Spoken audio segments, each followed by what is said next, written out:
ଲକ୍ଷ୍ମୀଡୁଙ୍ଗରି ଯୁବକଙ୍କୁ ହତ୍ୟା ଘଟଣାର ପୋଲିସ କରିଛି ପର୍ଦ୍ଦାଫାଶ। ଏନେଇ ସାମ୍ବାଦିକ ସମ୍ମିଳନୀରେ ସୂଚନା। ଏହି ହତ୍ୟାକାଣ୍ଡ ଘଟଣାରେ 2 ଜଣ ଗିରଫ ହୋଇଥିବା ବେଳେ ଆଉ ଜଣେ ଫେରାର ରହିଛି। ହୀରାକୁଦ ଅଞ୍ଚଳର ଅଭୟ ଦାସ ନାମକ ଜଣେ ଯୁବକଙ୍କର ପ୍ରେମ ସମ୍ପର୍କ ବୁର୍ଲା ଅଞ୍ଚଳର ଜଣେ ନାବାଳିକାଙ୍କ ସହିତ ରହିଥିଲା। ତେବେ ନାବାଳିକା ଜଣକ ଆଉ ଜଣେ ଯୁବକ ଆଶୁତୋଷ ମିଶ୍ରଙ୍କ ସହିତ ସମ୍ପର୍କ ଗଢ଼ିଥିଲେ। ତେବେ ଏହି ସମ୍ପର୍କରେ ଅଭୟ କଣ୍ଟା ସାଜିଥିଲେ। ତେବେ ଅଭୟଙ୍କୁ ରାସ୍ତାରୁ ହଟାଇବା ପାଇଁ ନାବାଳିକା ଓ ଆଶୁତୋଷ ଆରମ୍ଭ କରିଥିଲେ ଏକ ଯୋଜନା। ଗତ 8 ତାରିଖ ଆଶୁତୋଷ ଓ ନାବାଳିକା ଜଣକ ଅଭୟଙ୍କୁ ବୁର୍ଲା ଡାକିଥିଲେ। ଅଭୟ ବୁର୍ଲା ପହଞ୍ଚିବା ପରେ ନାବାଳିକା ଜଣକ ଏକ ମୃଦୁ ପାନୀୟ ପିଇବା ପାଇଁ ଦେଇଥିଲେ। ତେବେ ସେହି ମୃଦୁ ପାନୀୟରେ ଆଶୁତୋଷ ନିଶା ଔଷଧ ମିଶାଇ ଦେଇଥିଲେ। ଆଶୁତୋଷ ସହିତ ସମ୍ବଲପୁର ଷ୍ଟେସନପଡ଼ାରୁ ରୋହିତ ନାମକ ଆଉ ଜଣେ ଯୁବକ ରହିଥିଲେ। ଆଶୁତୋଷ ନର୍ସିଂ ପାଠପଢ଼ା ସାରି ଏକ ଘରୋଇ ନର୍ସିଂ ହୋମ୍ରେ କାର୍ଯ୍ୟ କରୁଥିଲେ। ଆଶୁତୋଷ ମେଡିକାଲରୁ ନିଶ୍ଚିତକ ଓ ସର୍ଜିକାଲ ଛୁରୀ ନେଇ ଆସିଥିଲେ।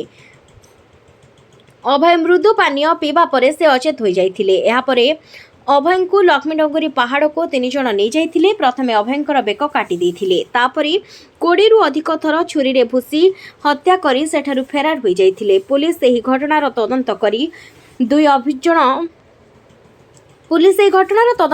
2 ଜଣ ଅଭିଯୁକ୍ତଙ୍କୁ ଗିରଫ କରିଥିବା ବେଳେ ରୋହିତ ଫେରାର ରହିଥିବା ପୁଲିସ କହିଛି।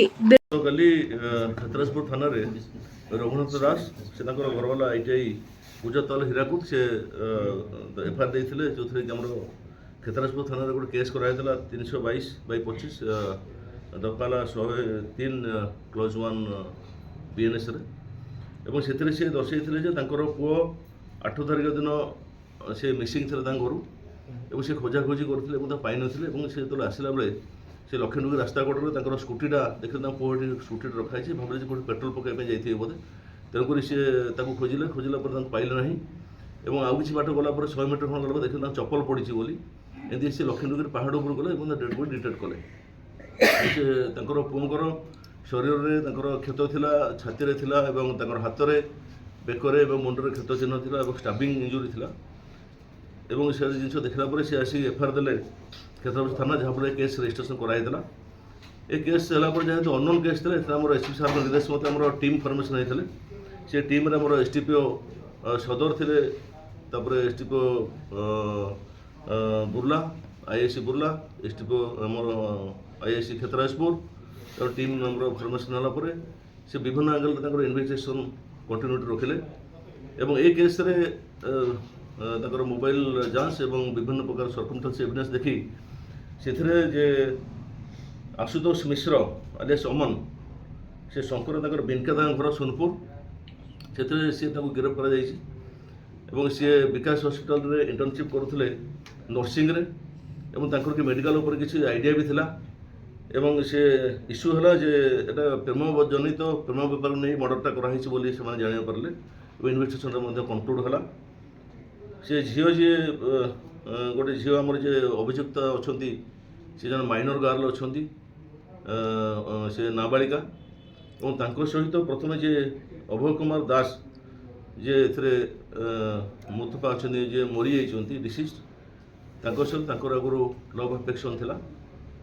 ଏବଂ ପରବର୍ତ୍ତୀ ପର୍ଯ୍ୟାୟରେ ସେ ଝିଅ ଆଶୁତୋଷଙ୍କର ସହିତ ସଂସ୍ପର୍ଶରେ ଆସିଲେ ଏବଂ ସେ ଯେଉଁ ଡିସିଜ୍ଡଙ୍କୁ ଭୁଲି ଯିବା ପାଇଁ ଚେଷ୍ଟା କଲେ ଏବଂ ତାଙ୍କୁ ସେ କହିଲେ ତୁମ ସହିତ ସମ୍ପର୍କ କିଛି ନାହିଁ ବୋଲି। କିନ୍ତୁ ଅଭୟ କୁମାର ଦାସ ଯିଏ ଅଛନ୍ତି ସେ ତାଙ୍କ ସହିତ ସମ୍ପର୍କ ରଖିବା ପାଇଁ ଚେଷ୍ଟା କରିଥିଲେ। ଏବଂ ଏ ଯେଉଁ ନୂଆ ଆଶୁତୋଷ ମିଶ୍ର ଏବଂ ସେ ଝିଅ ସେମାନେ ଚିନ୍ତା କଲେ ଯେ ନାଇଁ ଆମେ ତାକୁ ରାସ୍ତାରୁ ହଟାଇଦେବା। ତେଣୁକରି ସେମାନେ ଗୋଟେ ପ୍ଲାନ୍ କଲେ ଏବଂ ସେ ପ୍ଲାନ୍କୁ ଏକ୍ଜିକ୍ୟୁଟ୍ କରିବାକୁ ଯାଇକରି ସେମାନେ ତାଙ୍କର ଆଉ ଜଣେ ଆସୋସିଏଟ୍ ଅଛି ସୋନି ବିଭର ଆଲିଆସ୍ ରୋହିତ ଷ୍ଟେସନ ପଡ଼ାର, ତା ସହିତ ସେମାନେ କଣ୍ଟାକ୍ଟ କଲେ ଏବଂ ସେମାନେ ଆସିକରି 8 ତାରିଖ ଦିନ ତାଙ୍କୁ ଡକେଇଲେ ଲକ୍ଷ୍ମୀଡୁଙ୍ଗରି ପାହାଡ଼ ଉପରକୁ। ସେ ପିଲାକୁ ଅଭୟ ଡକେଇଲା ପରେ ସେ ଯେଉଁ ପିଲା ଅଛନ୍ତି ଆଶୁତୋଷ ମିଶ୍ର, ସେ ଷ୍ଟିଙ୍ଗ ବୋତଲ ଆଣିଥିଲେ, ଯେଉଁଥିରେ ସେ କିଛି ନିଷେଧକ ମେଡ଼ିସିନ ତା ଭିତରେ ଷ୍ଟୁପିଫାଇଂ ଡ୍ରଗ୍ସ ଆଡ଼ମିନିଷ୍ଟର କରିଥିଲେ ସେ ଯେଉଁ ଷ୍ଟିଙ୍ଗ କୋଲ୍ଡ୍ରିଙ୍କସରେ। ଏବଂ ସେ ସାଙ୍ଗରେ ମଧ୍ୟ ଗୋଟେ ଫୋଲ୍ଡିଂ ଛୁରୀ ଆଣିଥିଲେ, ତା ସହିତ ସର୍ଜିକାଲ ଛୁରୀ ମଧ୍ୟ ଆଣିଥିଲେ।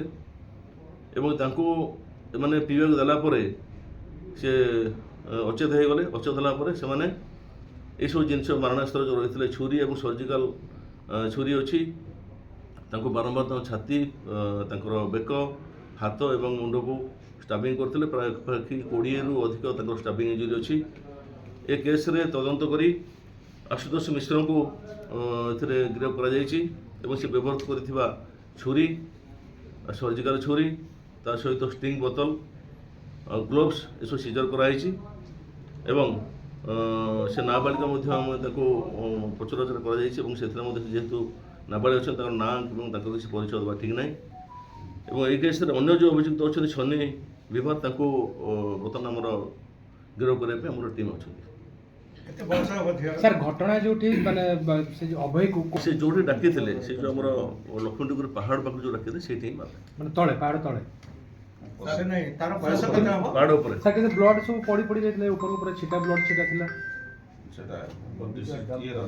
ସାର୍ ପ୍ରପର କାରଣ ସେ ପ୍ରେମ ବିବାହ ନେଇକି ହେଇଛି। ସାର୍ ଏ ଦୁଇ ଜଣଙ୍କର ପ୍ରଥମ ଯୋଉ ପ୍ରେମ ଯୋଉ ହେଇଛି କେତେ ବର୍ଷ ହେଲା ତାଙ୍କର ପ୍ରେମ ସମ୍ପର୍କ ଥିଲା? ଯୋଉ ପାଖାପାଖି 2 ବର୍ଷ ପାଖାପାଖି 2 ବର୍ଷ ହେଲା ସେ ଝିଅ ସହିତ ଅଭୟଙ୍କର ଥିଲା ପ୍ରେମ। ଆଉ ୟା ସହିତ ନୂଆ ପିଲା ସହିତ ଏବେ ରିସେଣ୍ଟ ଅଛି।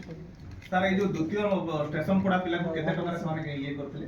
ନାଇଁ ଟଙ୍କା ଆସିବାଟା ବର୍ତ୍ତମାନ ତ ଆମେ ଇନଭେଷ୍ଟିଗେସନ୍ ଚାଲିଛି ଏଟା ସେ ପିଲା ଧରା ହେଇଛି ସାର୍? ନା ପିଲା ବର୍ତ୍ତମାନ ଟେନସନ୍ ହେଇନାହାନ୍ତି ତାକୁ ଆମେ ଗିରଫ କଲାକୁ ତାକୁ ଯାଉ ଶିଖିବ ଏ ଝିଅଟା ଆଇଡେଣ୍ଟିଫାଏ ହେଇଛି ଯେତେବେଳେ ସେ କ'ଣ ପଢ଼ାପଢ଼ି କରୁଛି କେତେ ଏଜ୍ ଅଛି କୋଉଠିକାର ସେ ଝିଅଙ୍କର ଆମେ ଡିଟେଲ ତାଙ୍କର ତ କୋଉଠି ସେ ପଢ଼ୁଥିଲେ କ'ଣ କରୁଥିଲେ ତାଙ୍କ ଘର ଆମେ ଦେବୁନି ଯେହେତୁ ସେ ନାବାଳିକା ଅଛନ୍ତି।